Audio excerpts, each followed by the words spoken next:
Moscow's desperation is evident as it turns to Iran, offering advanced fighter jets in a bid to stabilize the crumbling situation in Syria. Faced with mounting rebel advances and dwindling resources due to the ongoing war in Ukraine, Russia's grip on its strategic ally is slipping.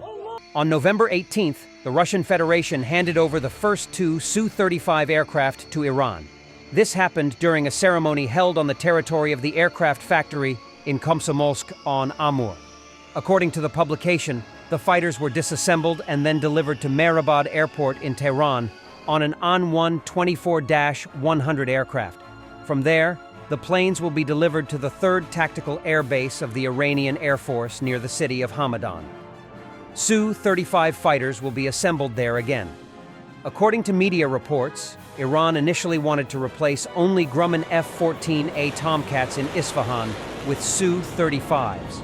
However, the order was later increased from 25 to 50 Su-35 aircraft. It would also allow Iran to decommission some of the aging F-4E Phantom IIs currently in service with the 31st Tactical Fighter Wing in Hamadan.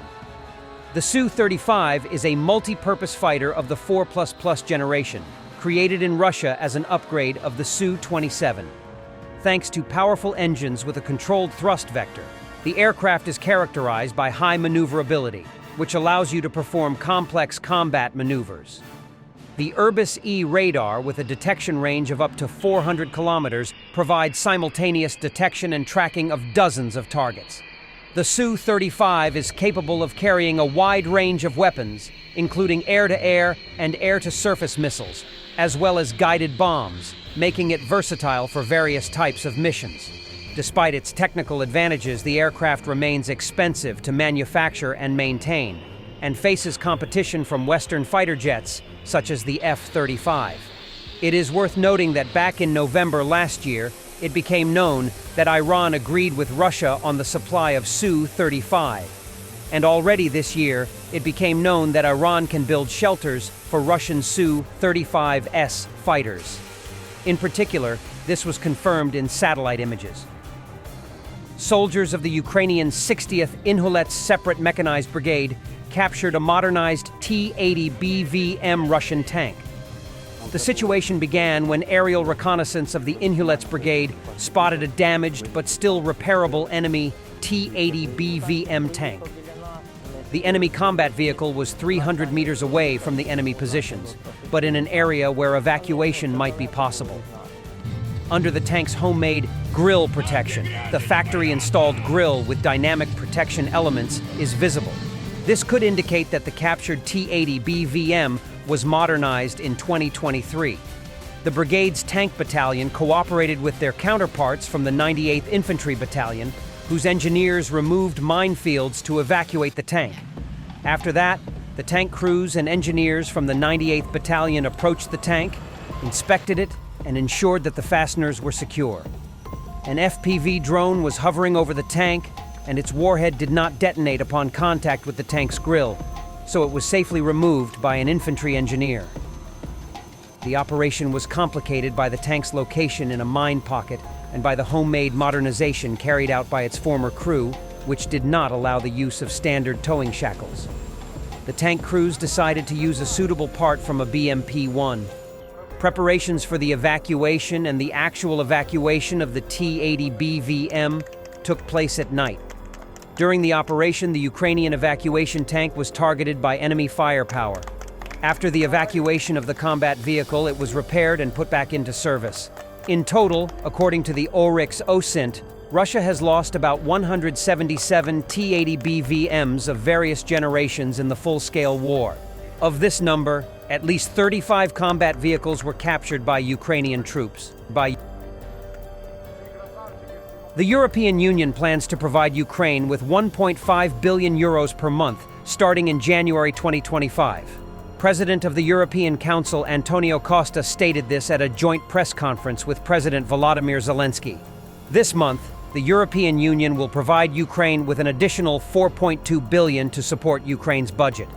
In addition, starting next month, we plan to provide 1.5 billion of assistance on a monthly basis throughout the year, he explained. According to the President of the European Council, these funds come from the proceeds of Russian assets and can also be used for military purposes. Costa also noted that Zelensky is expected in Brussels in 2 weeks for a meeting of the European Council. In addition, he emphasized that the EU is preparing the 15th package of sanctions against the Putin regime. Since the start of the full-scale invasion of Ukraine, the Bank of Russia's assets worth about 260 billion euros have been blocked abroad, with more than 2/3 of them frozen in the EU. Euroclear holds about 191 billion and earned about 4.4 billion in 2023, the Financial Times reports, citing Euroclear's financial report. A representative of the U.S. Department of the Treasury stated that Ukraine would not be able to receive the entire amount immediately in the event of the confiscation of frozen Russian assets. In July 2024, Ukraine may receive the first tranche of the profit from the blocked assets of the Russian Central Bank if the EU leadership manages to agree on such a step. In March 2024, it became known that EU leaders had made a political decision to use the proceeds of frozen Russian assets for Ukraine, but without an action plan. At the same time, according to a joint statement following the first day of the EU summit, they agreed to continue working on a plan for their use. However, Hungary blocks the confiscation of Russia's frozen assets in favor of Ukraine. On May 8th, EU ambassadors agreed in principle on measures to use the excess profits from frozen Russian assets to rebuild and arm Ukraine. And this girl in Georgia has become a symbol of freedom amid protests against pro-Russian government, which stole the elections. Defiance is the cornerstone of any struggle against the encroachment of authoritarianism, as seen in the ongoing protests in Georgia.